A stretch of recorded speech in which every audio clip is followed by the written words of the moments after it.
Good evening. Our story tonight is about marijuana. We are not going to discuss whether marijuana should be legal.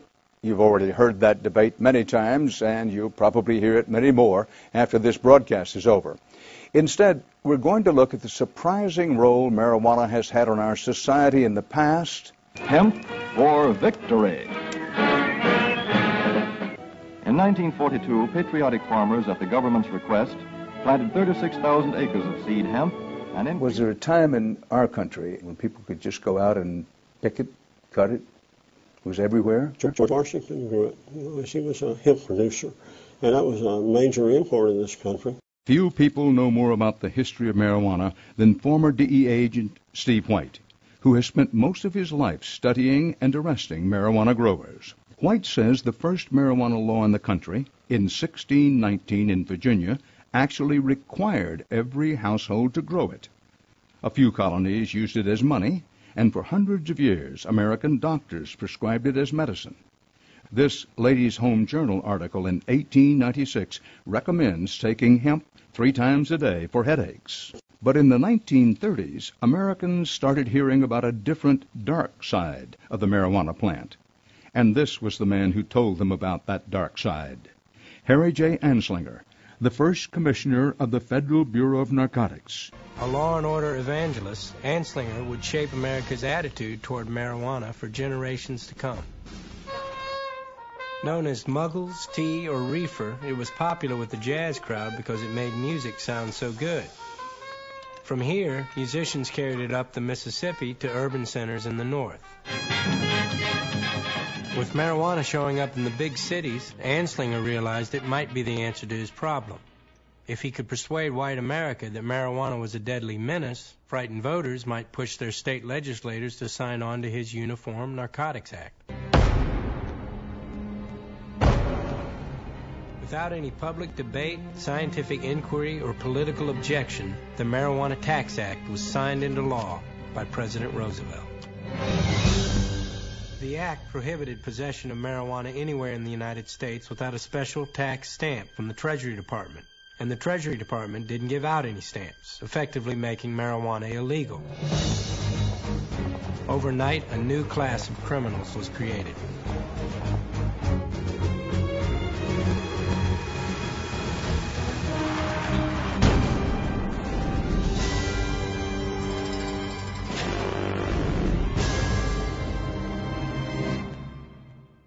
Not wanting any trouble with the government, the Hollywood studios agreed to give Anslinger personal control over all movie scripts that mentioned drugs. And movies he felt sent the wrong message were just banned. Federal Commissioner of Narcotics. Appearing at the Kefauver crime hearings, Anslinger backed Senator Hale Boggs' proposal to increase penalties for all drug offenses. Tougher penalties were needed, he said, because behind every narcotics peddler, there was a communist preparing to overthrow our government.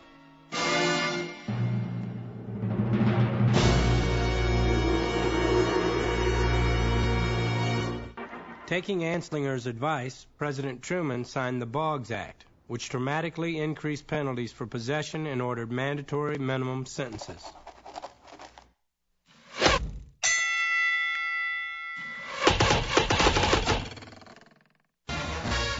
The Narcotic Control Act put marijuana in the same category as heroin and made it subject to the same penalties. A first conviction for possession was punished with a mandatory prison term of 2 to 10 years. In addition, a number of states added their own penalties. In Missouri, a second conviction for possession could get you life.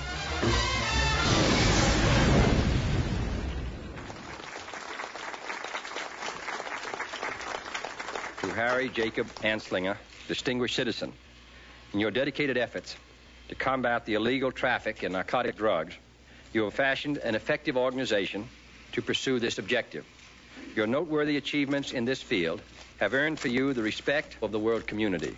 Signed, John F. Kennedy.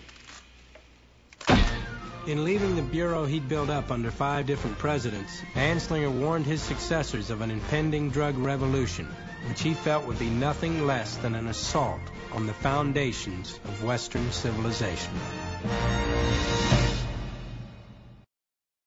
Nancy! Oh, I'm such a phase that I totally forgot you were coming. Don't smoke it all at once. What? What's wrong? I'm flush. What is this? My medical marijuana card.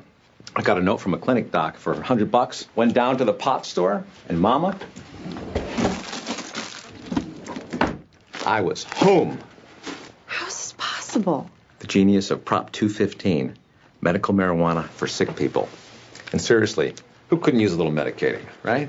My friend's friend's friend gave me the address of the clinic, and I went down there and I loaded up.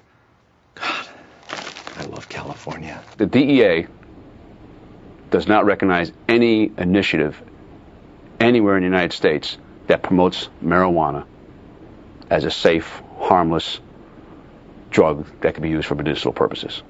It's been anecdotal evidence. Well, I could take this glass and fill it with gin and drink some and say, hey, I feel good. And that's about what medical marijuana is.